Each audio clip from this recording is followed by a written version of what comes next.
Hello again. While I was growing up, my grandmother used to begin all her stories saying something like, once upon a time, when I was in Izmir, so for me, Izmir was related to literature. It was a place in a story. They also say that Homer, the blind poet, was born in Izmir. So, yeah, they say that.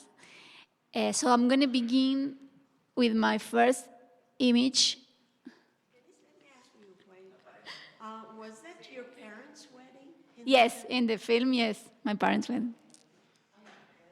Those were my grandmother parents on their wedding day. It was the first time they saw each other the same day.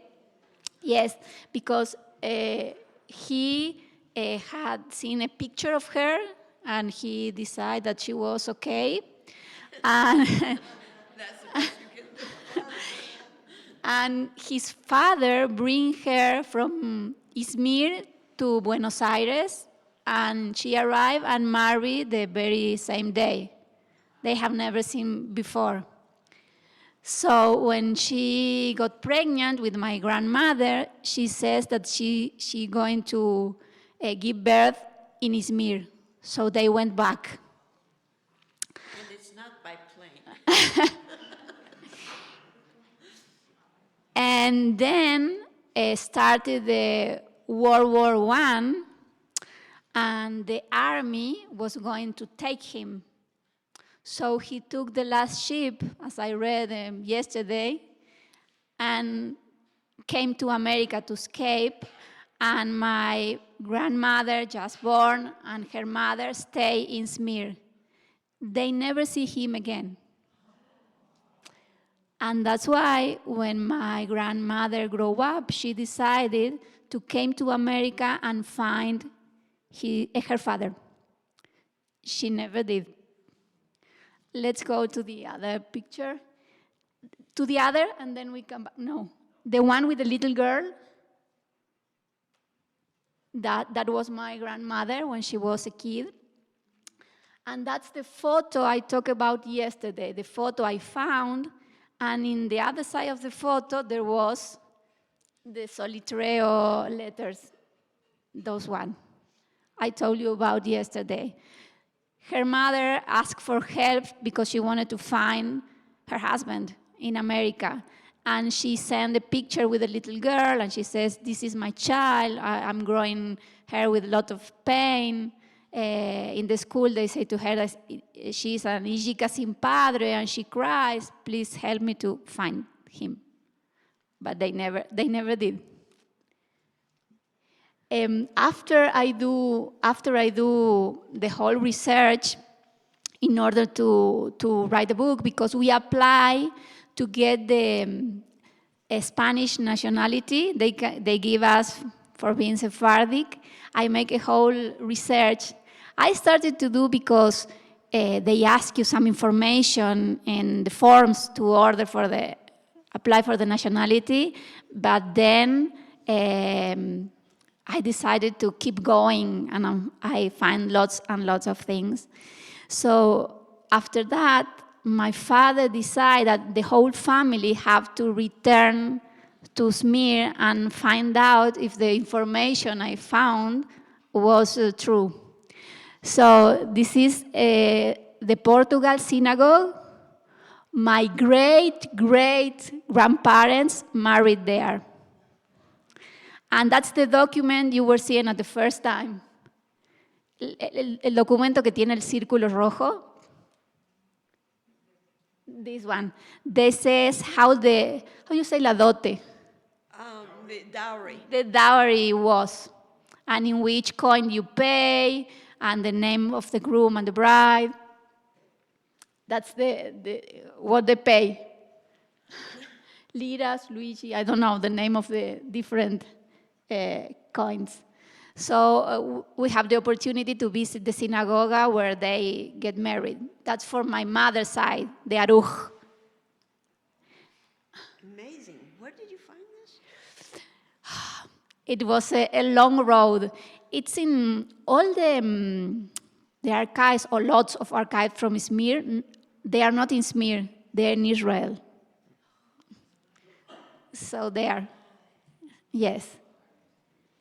That's the name. La novia, Rachel, hija del difunto, Jaim Aruch, el novio, Yonah Abraham Aruch, hijo de Shalom. And that's the Kaal Kadosh Synagogue, Portugal. Of course, was the Portuguese synagogue, so they married there. Y después hay una foto mía con el que dice Sinagoga Portugal. No. Una más, esa. That's the plaque with the name of the synagogue. Bueno, estoy muy despeinada, eso And no importa. You see the English? This is new, this thing, because of the restoration that Exactly. they've done. And maybe we went to the old cemetery also to find the graves. And it was really interesting because nobody in my family speaks Hebrew. We were 11 of us, the whole family, and we arrived to the cemetery and we believe we are going to find some kind of map and we are going to say, well, here is the grave. But the cemetery was abandoned. You have no map, no guide. The grass was like this. There were trash there and animals, and the graves were broken. So when I was there, I began to cry. And my son says, don't worry, Mom, we are going to find them. And we have photos of the graves in our phones, and they started to look. The cemetery was huge. So 2 went to the west, 2 went to the east, 2 went to the north, 2 went to the south, and started looking. And the only one that found a grave was me. I find my great-grandmother's grave. So I started to cry when I found it. And if you can see in the picture, the one with the graves, no, that's the one. And I have another one with my father because we sat there, and after a while we say the Kaddish. As you may know, it was very special because as you may know, they won't allow the women to say Kaddish. It's forbidden. It's not in the Torah, but it is forbidden. So I don't know why, maybe because some religious people think that women are evil or her voice is going to lead men to some dark places. I don't know. But it's forbidden to women to say Kaddish, and I have the opportunity there to say Kaddish for my great-grandmother and also my grandmother and also my own mother. So it was a gift my father gave to all the family, and it was unforgettable to me. I think we are okay with the time? Okay, that's it. Thank you.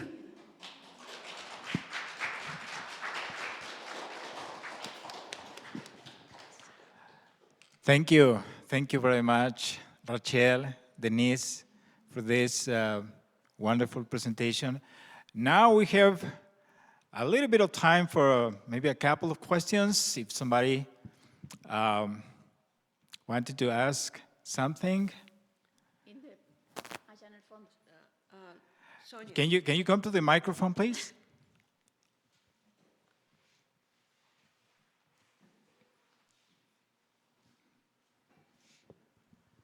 Rachel, I've been curious as to when did the Izmir community start? Was it around the time of Dona Gracia Nasi?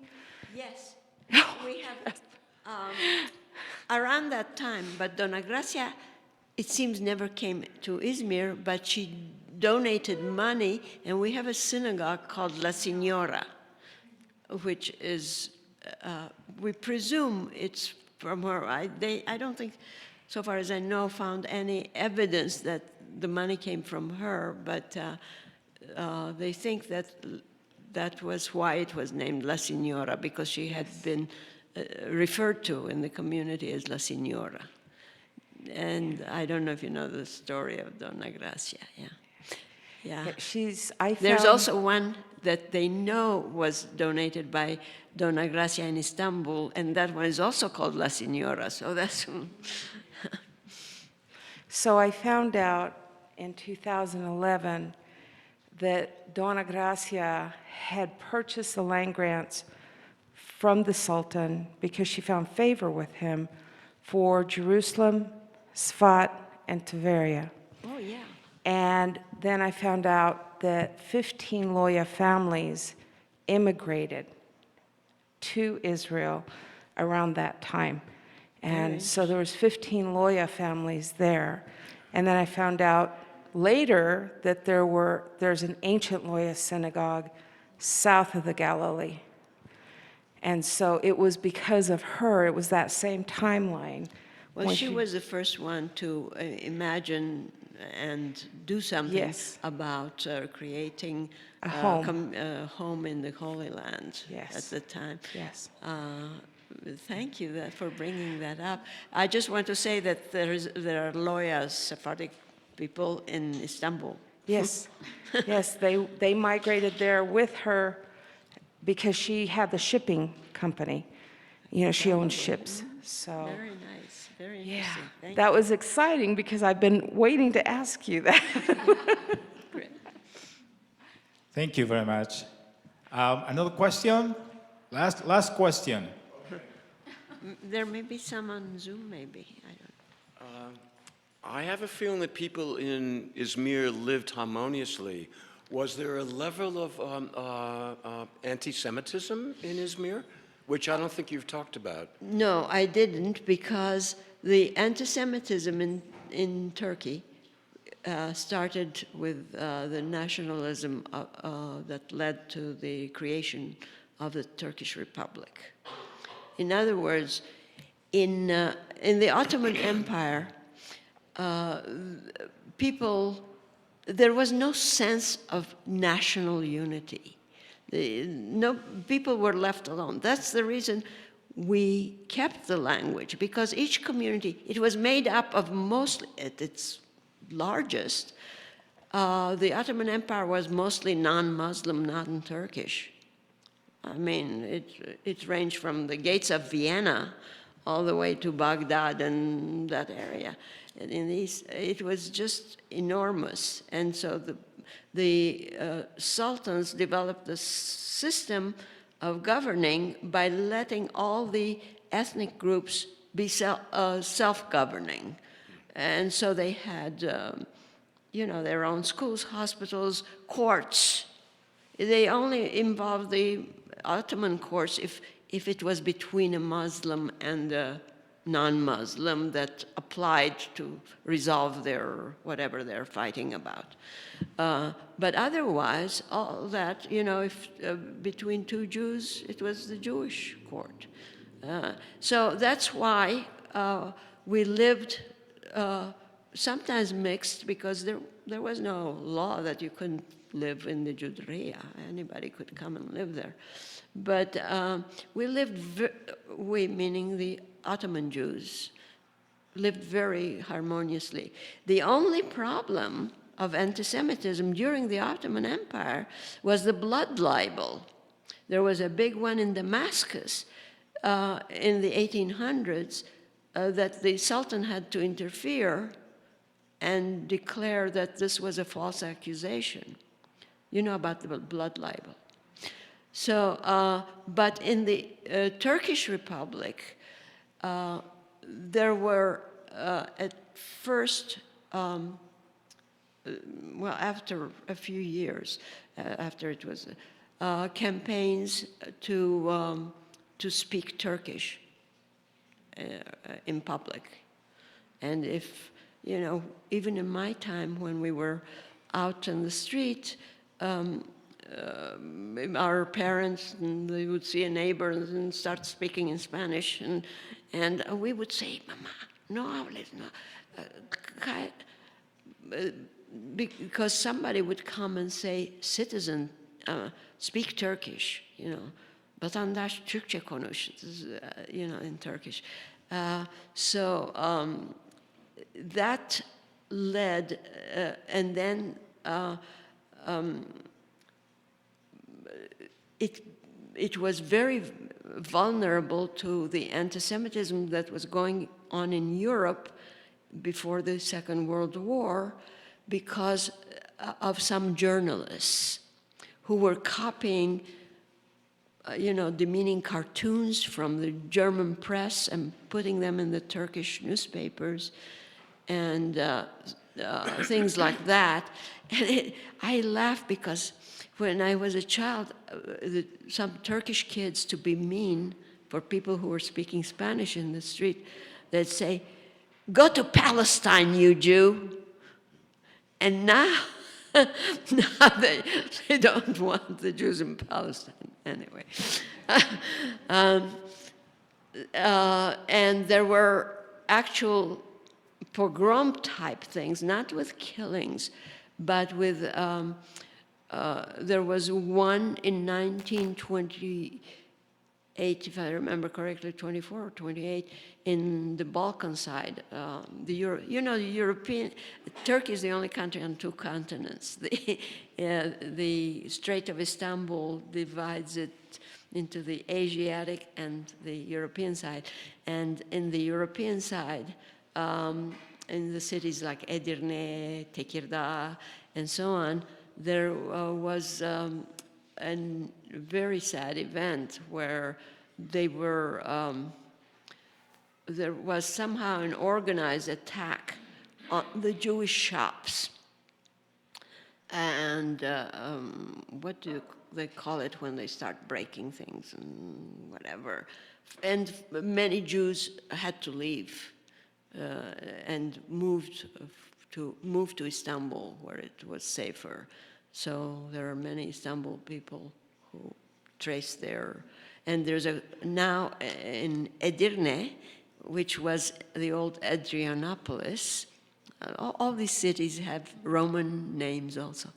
They restored the city, restored the synagogue, and there, actually, they reconstructed. When I was there in 1991, I visited that synagogue. The ceiling was all broken, birds were coming in, half of the seats were gone. They also were mahogany, carved seats. But, and I found one piece of prayer book on the floor, and I picked it up, and so that was left to the elements so that it just became a rubble. And then this interest began in the Turkish circles, certain circles, most of them just people's organizations, to not let the Jewish history disappear. And so the city of Edirne, and I think with certain other foundations, they rebuilt that synagogue exactly with the plans that it was a rather new synagogue. It was built in the 1910s, I think. And they built it with the plans, with the decorations, everything exactly as it was. And now those Jews from Istanbul who trace their grandparents to that, or parents to that synagogue and that community, they take periodic trips on a holiday or Rosh Hashanah or something to be there. And at other times they have a concert there or something like this. You can look it up. Edirne is the modern name of the city. So there was that pogrom there. Anyway, and other than that, there was the tax that we got during the Second World War. That was it was supposed to be an income or wealth tax for all the citizens, but in its application, it was very discriminatory. It was, the Jews were the worst taxed for some reason. And the reason was maybe there were secret societies of Zionists who were leaving and going to Palestine and so on. It was that time period, 1944. The Jews were, so many Jews that had a good income, shops and shop owners, had to pay such high taxes that if they couldn't pay, two things happened. They came and took everything in the house, everything, all the furniture. I remember because my parents, my father worked for the American Tobacco Company, and they had given a certificate of his income, which was rather low, and so he paid very little.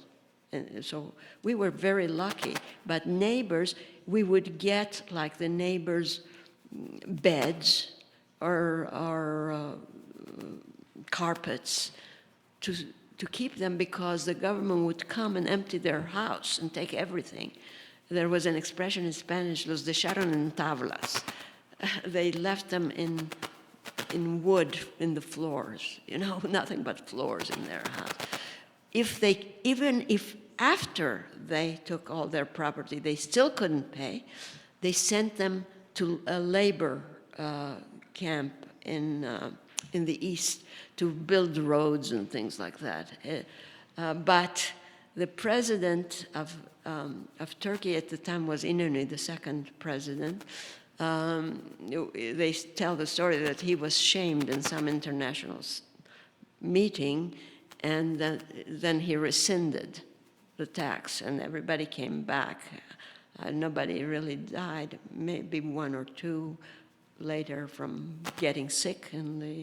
But those two were the biggest anti-Semitic episodes. By the way, the Christians paid a little less, that is the Armenians and the Greeks that were still in the country, and interestingly, the Sabbataists, the Dönmes, the Islamic crypto-Jews, who were Jews that had converted to Islam because of the false Messiah, Sabbatai Sevi, they were also discriminated against, not as Jews, but sort of in between the rate tax. I don't remember the exact proportion of the income that they had to pay, but it was more than Muslims had to pay. Thank you very much. Sorry about that long explanation.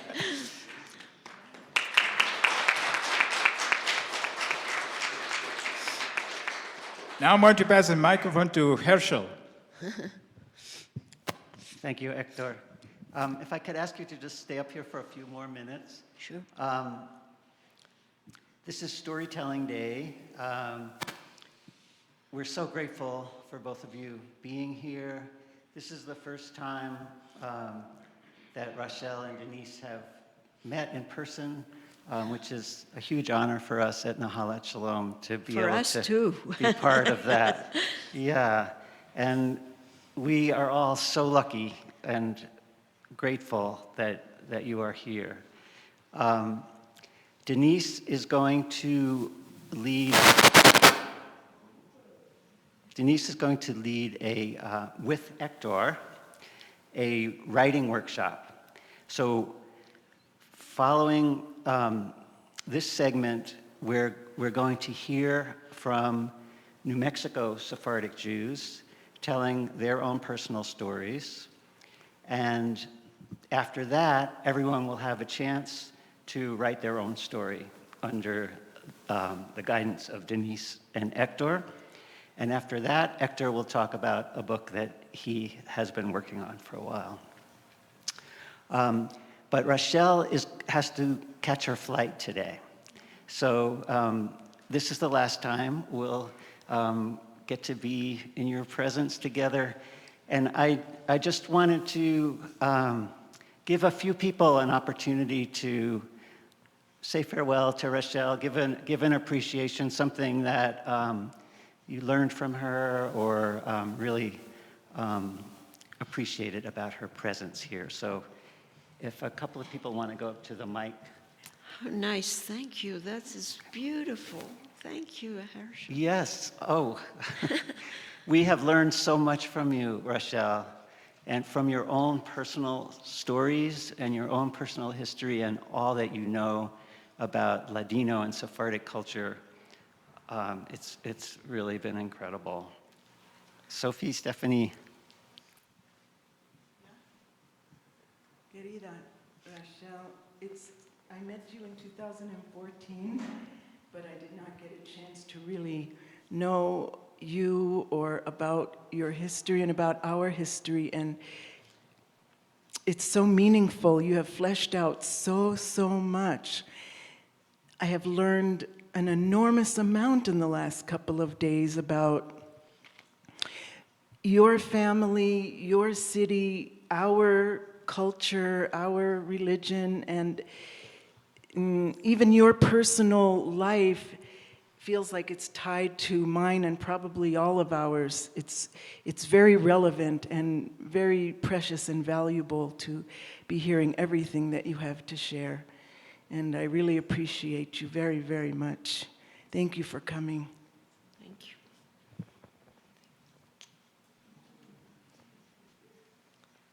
Well, before yesterday, you were just in a little box on Zoom. And that was a wonderful way to get introduced to you. But seeing you in person in 3 dimensions is really special. You've brought so much with you, and you stand for so much, that there's a kind of magnetic energy that you bring that we really appreciate. And so thank you so much for coming, and I will hope to continue to see you in a little Zoom box. Thank you so much, Rabbi. That's wonderful. Thank you. Raquelita, we met each other a long time ago. Stan, I don't remember, do you remember the San Antonio societies? I think it was late 2000s, like 2008. Society for Crypto-Judaic Studies. It's founded by Stan Morris. Yeah, that was a long time ago. And so here and there, we kind of see each other. And so it was so inspiring to be in your presence again. And you've kind of rekindled the inspiration for me to continue to do my genealogy. And I did know that there were lawyers that went to Istanbul, and I am inspired to go now. And so maybe we can go together, and you can lead a tour.